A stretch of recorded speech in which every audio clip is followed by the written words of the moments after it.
महाराज जी के आज के विशेषांक में रक्षा सूत्र परिवार के सभी सदस्यों का हार्दिक स्वागत है। बाबा जी के भक्तों को राम राम। वह 1 मिनट तक विचार करता रहा, तब बाहर यह कहता हुआ आया कि बाबा जी के पास चलेगा। वे एक दक्षिण भारतीय सज्जन थे, 70 की आयु पार कर चुके थे, बड़े नम्र तथा व्यथित दिखाई पड़ रहे थे। वह अंग्रेजी बोलते थे और कोई प्रश्न नहीं पूछा।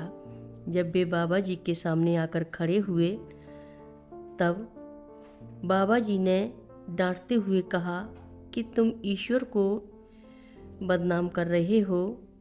यह क्या है? तुम लोग भूखे रहकर मर रहे हो। क्या मरना इतना सरल है? क्या समझते हो कि ईश्वर भक्तों को यूं ही छोड़ देता है? बाबा जी इस तरह बोल रहे थे जैसे सारी भावनाएं निकाल देना चाहते हों। सभी हतप्रभ रह गए। सभी अपने स्थान पर खड़े बाबा जी की ओर देख रहे थे। बूढ़े दंपत्ति कांप रहे थे और उनकी आंखों से आंसू बह रहे थे। वृद्ध सज्जन बोलना चाहते थे किंतु कुछ बोल नहीं पा रहे थे, जैसे उनकी जीभ चिपक गई हो। उसे बैठने को कहा गया, वे चुपचाप बैठ गए। जैसे उन्हें बोलने के लिए शब्द नहीं मिल रहे थे। उनके लिए भोजन लाया गया। इसके लिए अध्यापक को पहले ही भेज दिया गया था। जब घर की माँ 2 थालियों में भोजन ले आईं और उन्हें भोजन करने को कहा तो वह बूढ़ा व्यक्ति रोने लगा और कहने लगा कि वह खाना नहीं खा सकता है। बाबा जी ने उसे भोजन यह कहकर कराया कि प्रभु ने तुम्हारे लिए यह भोजन भेजा है और उसकी इच्छा है कि तुम जीवित रहो, तो कैसे मर सकते हो?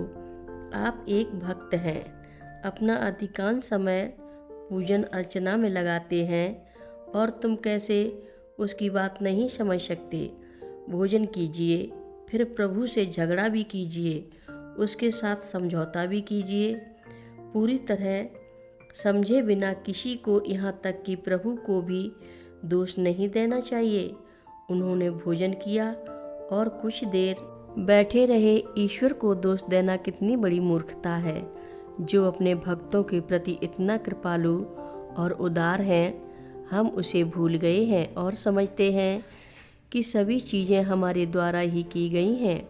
उसने हमें अब बता दिया है कि हम कितने गलत हैं और उसने हमें सद्बुद्धि दे दी है। उसने आप लोगों को हमारे जीवन बचाने के लिए भेजा और हमें यह सीख देने के लिए भेजा है। वह अपने भक्तों को वे चाहे कितने भी मूर्ख हों कभी परित्याग नहीं कर सकते हैं। इस तरह की बातें करते हुए बाबा जी के चरणों में गिर पड़े और उन्हें छोड़ नहीं रहे थे।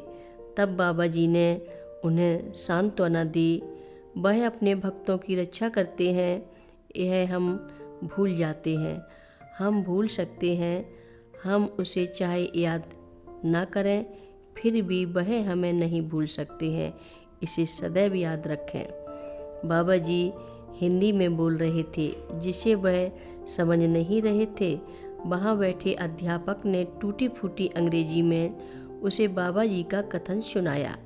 बाबा जी की बातें इतनी गंभीर और हृदय को छूने वाली थीं और उनका प्रभु की कृपा का भक्तों के प्रति सतत कृपा प्रवाह का वर्णन जैसा था कि हम पूर्ण ध्यान देकर शांतिपूर्वक यह सब कुछ भूलकर सुनते रहें।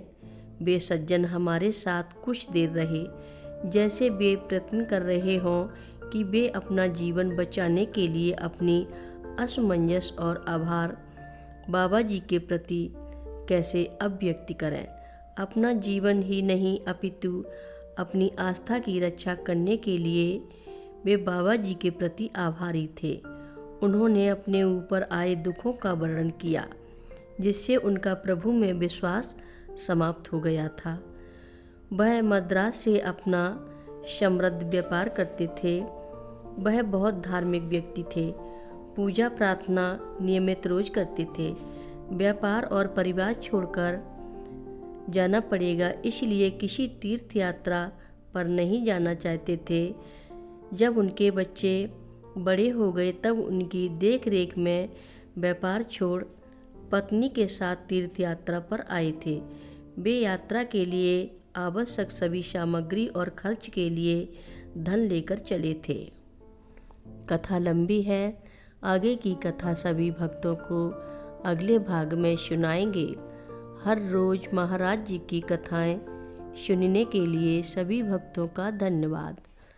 रक्षा सूत्र चैनल को सभी भक्त सब्सक्राइब करें, शेयर करें और लाइक करें। घंटी बजाना ना भूलें। कमेंट बॉक्स में लिख भेजें जय नीव करोरी बाबा जी महाराज। सभी भक्त मिलकर बोलो नीव करोरी बाबा जी महाराज की जय जय बोलो। सिद्धि माता की जय जय बोलो। जय श्री राम।